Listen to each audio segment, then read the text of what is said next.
So we are going to see the domestic architecture of Mohen-jo.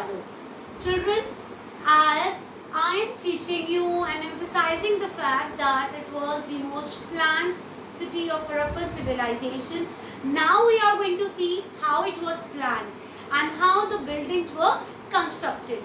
Even the drainage system was laid first and then the houses were built, that I told you. And now we'll see what a Mohen-jo house looks like. Now, see, we all have houses. Nowadays we have adopted some kind of Western influences in our houses. But if you go to a village or you go to a town area, there are still houses which have a courtyard in between. Like you enter a house, there's a courtyard, and along that courtyard you have rooms and everything. In the same way, in Mohen-jo, we have houses which had a courtyard in between, in center. As you enter in a house, if you enter from here, you will see first there is a courtyard. Okay, that is going to, the entrance is going to lead you to the courtyard. The courtyard was the center of each activity of the house. They may be cooking there, they may be weaving over there, they may be sitting and having their lunch, dinner or whatsoever. So, courtyard was the center of all the activities of the people of these houses. Then, after the courtyard, there were the rooms built along the three sides of the courtyard. Why? Because one side was the entrance and other three, the rooms were built.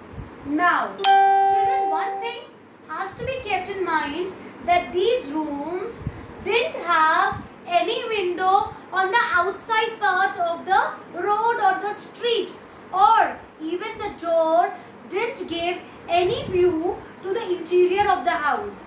Do you know why? Because the Harappan people kept their privacy intact.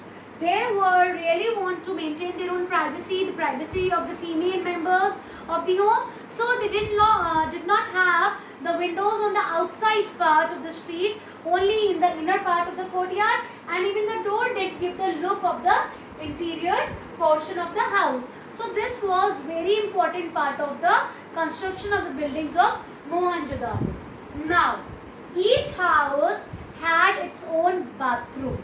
Okay, its own bathing area each house had, and the drainage system. Again, I am coming to the drainage part, because we are living in a house, we need to have wash basin, washing utensils, bathing, it could be anything. So each house had their drainage system connected to the walls, which further led to the street drain.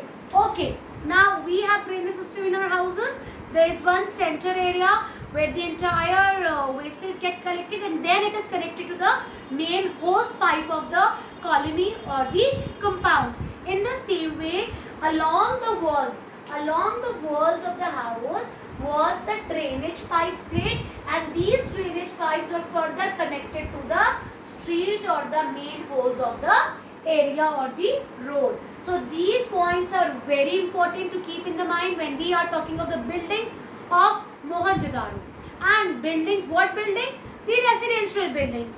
And where were these residential buildings? They were in the lower town. Because when we were going to talk of the citadel, we are going to talk of these special buildings, the authorities, the official buildings, the buildings which are meant for the special purposes. Right now, this construction we are talking, the architecture we are talking of the domestic area, which was in the lower town. And children, these houses also had staircase to go to the terrace area.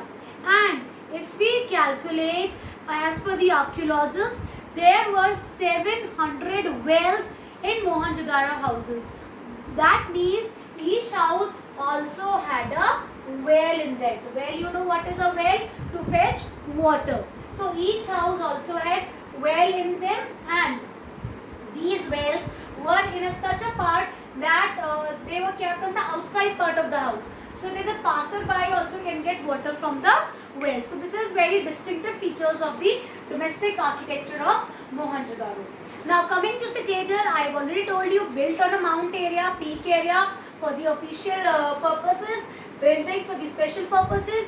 It had the Great Bath of Mohenjo-daro. You must be wondering why I am saying the Great Bath. Because the Great Bath of Mohenjo-daro is one of the most important place talked of in Indian history or the Indus Valley civilization.